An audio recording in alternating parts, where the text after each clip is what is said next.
Assalamualaikum warahmatullahi wabarakatuh. Perkenalkan, nama saya Anggesti Rahmadani dengan nomor NIM 2006002 dengan Prodi Ekonomi Pembangunan.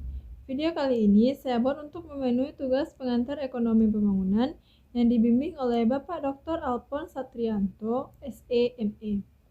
Baiklah, pada video kali ini saya akan menjelaskan materi mengenai doktrin pertumbuhan berimbang. Yang pertama yaitu arti pertumbuhan berimbang. Doktrin pertumbuhan berimbang dianut oleh beberapa penulis yang masing-masing punya tafsiran sendiri. Bagi beberapa penulis, berarti investasi di sektor atau industri berlangsung lambat agar bisa sejalan dengan sektor lain. Bagi sebagian lainnya, ia berarti investasi harus berlangsung secara serentak di semua sektor atau industri. Pengertian lain yaitu pembangunan berimbang antara industri, manufaktur, dan pertanian. Pertumbuhan berimbang karena itu membutuhkan keseimbangan antara berbagai industri barang konsumen dan antara barang konsumen dengan industri barang modal. Ia juga berarti keseimbangan antara industri dan pertanian dan antara sektor dalam negeri dan sektor ekspor. Singkatnya, teori pertumbuhan berimbang mengharuskan pembangunan yang serentak dan harmonis dan berbagai sektor ekonomi sehingga semua sektor tumbuh bersama. Yang B yaitu penjelasan teori. Rosenthal-Rondon adalah ekonomi pertama yang mengemukakan teori pertumbuhan berimbang. Anggapannya yang utama adalah bahwa acapkali produk marginal sosial atau PMS dari suatu industri berbeda dengan produk marginal privat atau PMP. Dan jika sekelompok industri direncanakan bersama sesuai dengan PMS-nya mana laju pertumbuhan ekonomi akan lebih cepat daripada jika tidak direncanakan bersama. Ini adalah karena pengusaha perorangan hanya tertarik pada PMP dan tidak mungkin memiliki penilaian yang tepat mengenai PMS. Menurut Knuckse, lingkaran dan kemiskinan yang terjadi di negara terbelakang memperlambat perkembangan ekonomi. Tetapi lingkaran tersebut diperahkan perkembangan ekonomi akan menyusul lingkaran setan seperti diketahui bekerja baik pada sisi penawaran maupun pada permintaan. Pada sisi penawaran, lingkaran ini berupa kapasitas kecil untuk menabung karena berasal dari pendapatan real yang rendah. Sedangkan dari sisi permintaan, dorongan untuk investasi adalah rendah, karena rendahnya permintaan yang disebabkan rendahnya tingkat pendapatan real penduduk. Oleh karena itu, satu-satunya jalan keluar dari kebuntuan ini menuntut Knuckse ialah mengonsentrasikan penggunaan modal pada berbagai macam jajaran industri. Hasilnya adalah perluasan paras secara menyeluruh. Kebanyakan industri yang melayani konsumsi massal merupakan industri komplementer, dalam arti bahwa industri menyediakan pasar bagi industri dan saling menunjang. Alasan bagi pertumbuhan berimbang terletak pada keperluan akan berimbang. Doktrin pertumbuhan berimbang membutuhkan keseimbangan antara berbagai sektor ekonomi. Harus ada keseimbangan yang tepat antara investasi di bidang pertanian dan di bidang industri. Ringkasannya, kata Lewis, di dalam program pembangunan semua sektor ekonomi harus tumbuh secara serentak untuk menjadi keseimbangan yang tepat antara industri dan pertanian, serta antara produksi untuk konsumsi dalam negeri dan produksi untuk ekspor.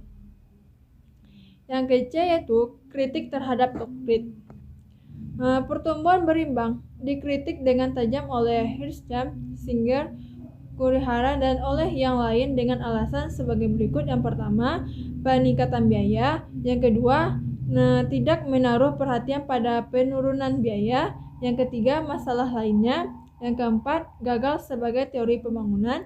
Yang kelima, melebihi kemampuan negara terbelakang. Dan keenam, disproporsi faktor. Yang ketujuh, kelangkaan sumber. Yang kedelapan, anggapan keliru mengenai hasil yang meningkat. Yang kesembilan yaitu gumpalan modal bukan bal pokok bagi pembangunan. Yang kesepuluh, pertumbuhan berimbang bukan bal yang pokok bagi initial investment. Yang ke-11 itu tidak mempertimbangkan perencanaan. Yang ke-12, konsep pertumbuhan berimbang dapat diterapkan pada negara maju. Yang terakhir itu kelangsungan dari perencanaan mendorong pertumbuhan. Konsep pertumbuhan tidak berimbang. Teori pertumbuhan tidak berimbang adalah lawan dari doktrin pertumbuhan berimbang. Menurut konsep ini, investasi sekurangnya dilakukan pada sektor yang terpilih daripada secara serentak di semua sektor ekonomi investasi. Harus dilakukan pada beberapa sektor atau industri yang terpilih saja, agar cepat berkembang dari hasil ekonominya dapat digunakan untuk pembangunan sektor lain. Dengan demikian, perekonomian secara bergerak dan lintasan pertumbuhan tak berimbang ke arah pertumbuhan berimbang. Menurut pendapatan Rostow, agar suatu ekonomi dapat melengkapi tahap masyarakat tradisional dan mencapai tahap tinggal landas, maka yang penting ialah meningkatkan laju investasi produktif dari 5% kurang hingga menjadi 100% atau lebih. Strategi Hirschham, konsep pertumbuhan berimbang dipopulerkan oleh Profesor K.O. Hirschham. Ia menganggap bahwa dengan sengaja tidak menyimbangkan perekonomian sesuai dengan strategi yang dirancang sebelumnya adalah cara yang terbaik untuk mencapai pertumbuhan. Pada suatu negara terbelakang, bahwa lintasan pembangunan melalui kapitalis lebih mulus dan berkesinambungan daripada lintasan yang kedua. Inilah cara oleh Hirschham disebut meleset sendiri. Selanjutnya, penilaian. Doktrin pertumbuhan tidak berimbang seperti dikemukakan oleh Hirschham adalah suatu usaha yang berani dalam menunjukkan cara untuk memacu jalannya pembangunan ekonomi bagi negara terbelakang. Doktrin ini realistis dan mempertimbangkan hampir semua aspek perencanaan pembangunan. Maksudnya keterbatasan. 1. Kurangnya perhatian pada komposisi arah dan saat pertumbuhan tidak berimbang. Yang kedua, mengabaikan perlawanan. Yang ketiga, di luar kemampuan negara terbelakang. Yang keempat, kekurangan fasilitas dasar. Yang keenam, timbulnya tekanan inflasi. Yang ketujuh, dampak kaitan tidak didasarkan data.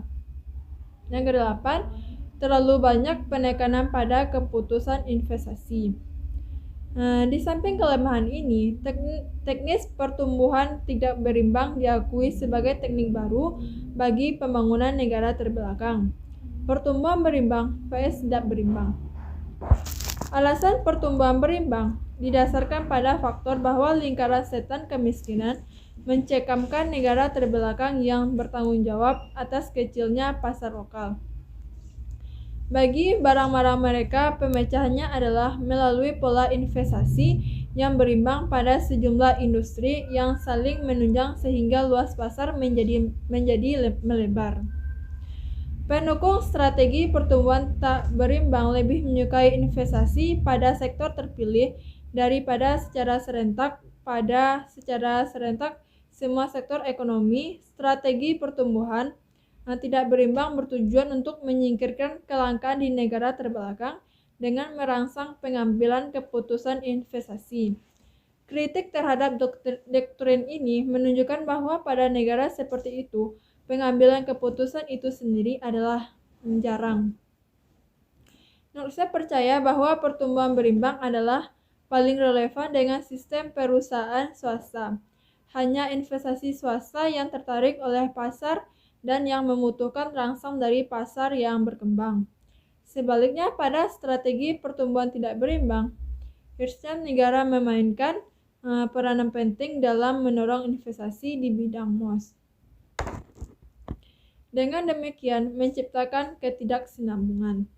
Hanya itu presentasi dari saya.